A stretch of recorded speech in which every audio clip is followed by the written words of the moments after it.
Brasil caiu 11 posições em 2017 e é 90º no ranking de igualdade de gênero.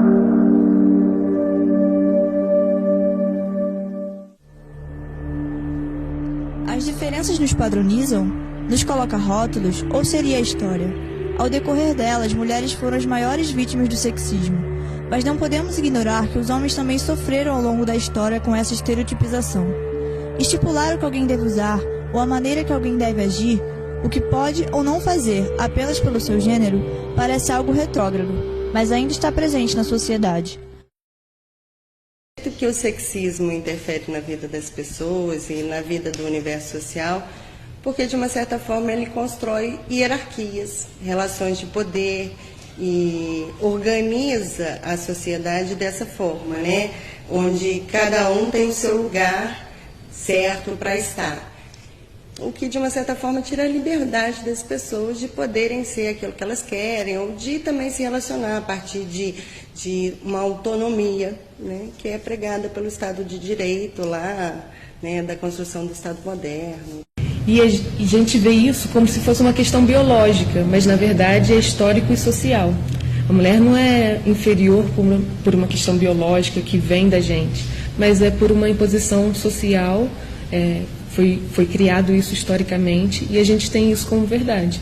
Simone de Beauvoir vai falar sobre isso, sobre o sexismo biológico, e que o homem é superior não porque está na natureza do homem ser superior, mas porque a gente criou essa coisa historicamente, socialmente. No período iluminista, a gente tem alguns pensadores que discutiam sobre os direitos, né, de igualdade do ser humano. E nesse momento, que foi um momento importantíssimo para a história, fundador do nosso Estado moderno, a mulher já era colocada como um subgênero, né?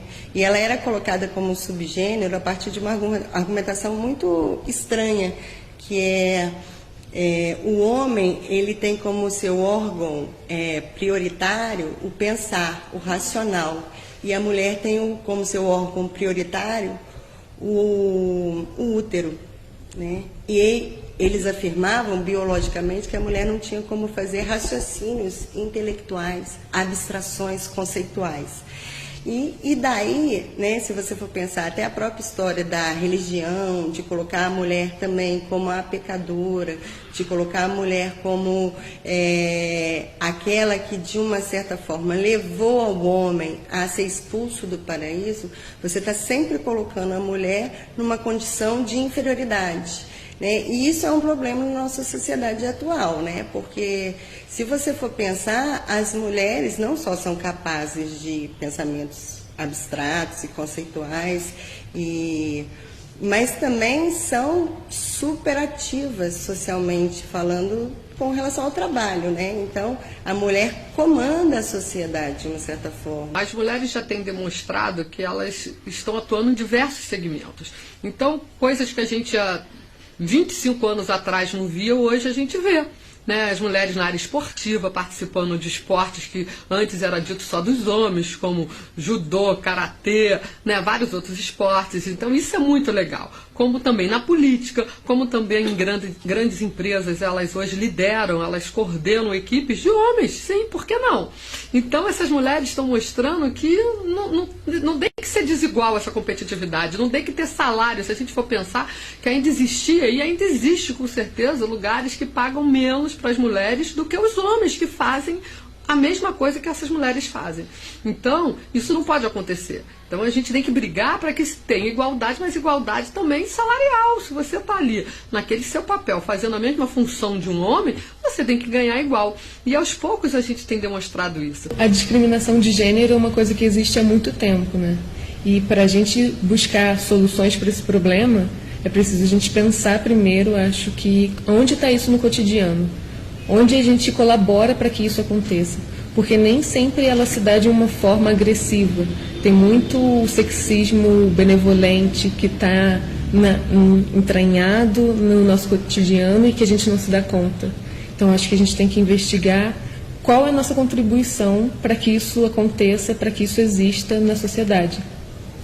E a gente ter consciência da nossa participação para poder buscar aí soluções para isso. No momento que a criança já vai recebendo uma informação de que existe um tipo de brinquedo para menino, um tipo de brinquedo para menina, ou que existe uma cor específica para ser menino, ou uma cor específica para ser menina, acaba que ela já vai sendo formada com esse pensamento, né? Então, muitas vezes, pelo menos na sociologia, a gente trabalha muito com essa lógica, né? Nós somos livres até que ponto no nosso pensamento? For all the girls to buy princesses and all the boys to buy superheroes. Well, why? Because girls want superheroes and the boys want superheroes and the girls want pink stuff and the boys don't want pink stuff. Yeah. Boys want both, but why do you think they do that? Because the companies who make these try to trick the girls into buying the pink stuff instead of stuff that boys want to buy, right? Right, but you can buy either, right? And boys can buy either. If boys want to buy pink, they can buy pink, right? Yeah, so then why don't all the girls have to buy princesses? Some girls like superheroes, some girls like princesses. Yeah, Some boy likes superheroes, some boy like princesses. absolutely. So You're absolutely then right. why does all the girls have to buy pink stuff and all the boys have to buy different color stuff? It's a good question, Riley. E acho que a gente não pode negar o que o homem sofre pelo sexismo também. O sexismo determinou o lugar do homem e o lugar da mulher na sociedade. E quem sai muito dessa determinação, muitas vezes é discriminado. Um homem que faz balé, por exemplo, a sociedade muitas vezes não vê isso como uma coisa do homem, vê isso como uma coisa feminina. Então a gente botou muitos polos feminino e masculino, e quando a gente sai um pouquinho disso, a gente é mal visto muitas vezes. Então é preciso que a gente perceba que não é porque uma coisa é tida como feminina que o outro gênero não pode participar dela. O que faz algo ser feminino ou ser masculino, né? Acho que a gente constrói essas polarizações, mas na verdade elas não existem. Existe toda essa pressão que o homem ele precisa ser másculo, precisa ser forte, o que é horrível, que numa relação amorosa, às vezes muitos homens vão assim ter sua primeira relação e acabam excedendo na força por causa dessa ideia machista, né, sexista antiga. Acontece muitas vezes isso. A ideia de que o homem deve ser forte, muitas vezes não pode cuidar da higiene. Então, se o cara ele faz a sobrancelha, se ele tira os pelos do nariz, ele é gay. Tem muito dessa ideia também errada. Eu acho que são diferentes formas que o sexismo acaba impactando a vida de vários homens e acabam oprimindo alguns deles. A gente muitas vezes não lembra de quantas informações a gente recebeu para estar sendo quem nós somos hoje, para estar pensando o que a gente pensa atualmente, né? Então, a criança vai, de uma certa forma, incorporando esses valores que são produzidos e que estão presentes na sociedade, de separação de sexo e de que cada um tem o seu lugar, cada um tem uma cor específica.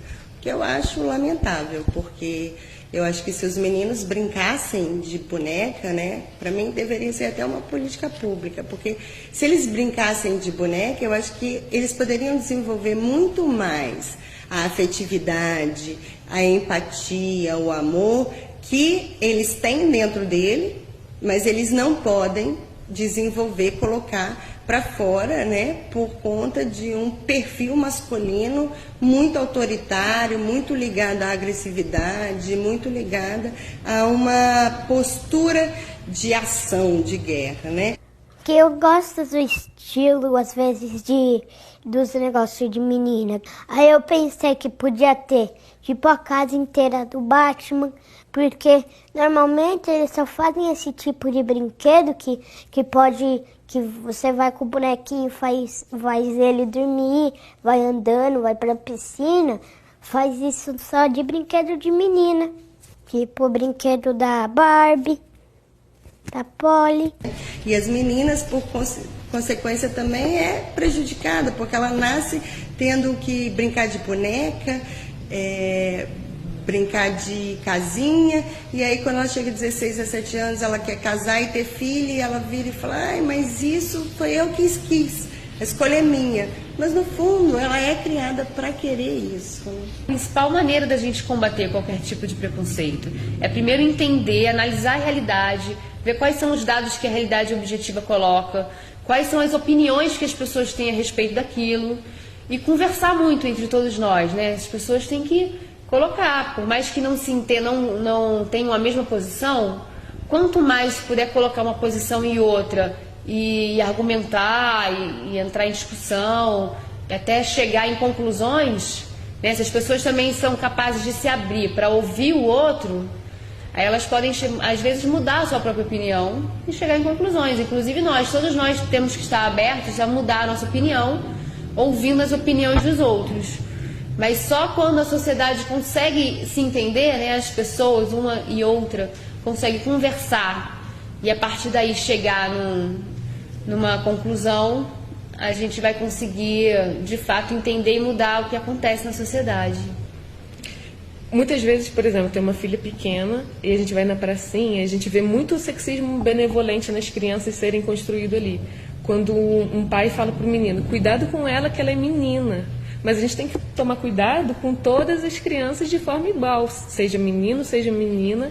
Então, o sexismo benevolente está nessa coisa assim, ela é mais frágil, ela é menina, então a gente tem que ter um cuidado maior. Mas, na verdade, a gente tem que criar para ter cuidado com todos de maneira igual, sem discriminar o sexo da criança.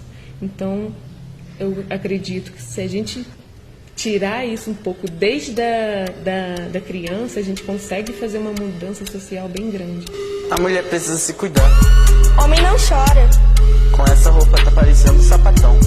Joga que nem homem. Você vai sair com essa roupa? Isso é coisa de mulherzinha. Garotas não fazem essas coisas. Somos o que queremos ser. Podemos tudo. Seu gênero não te limita a nada. Não te limita a nada.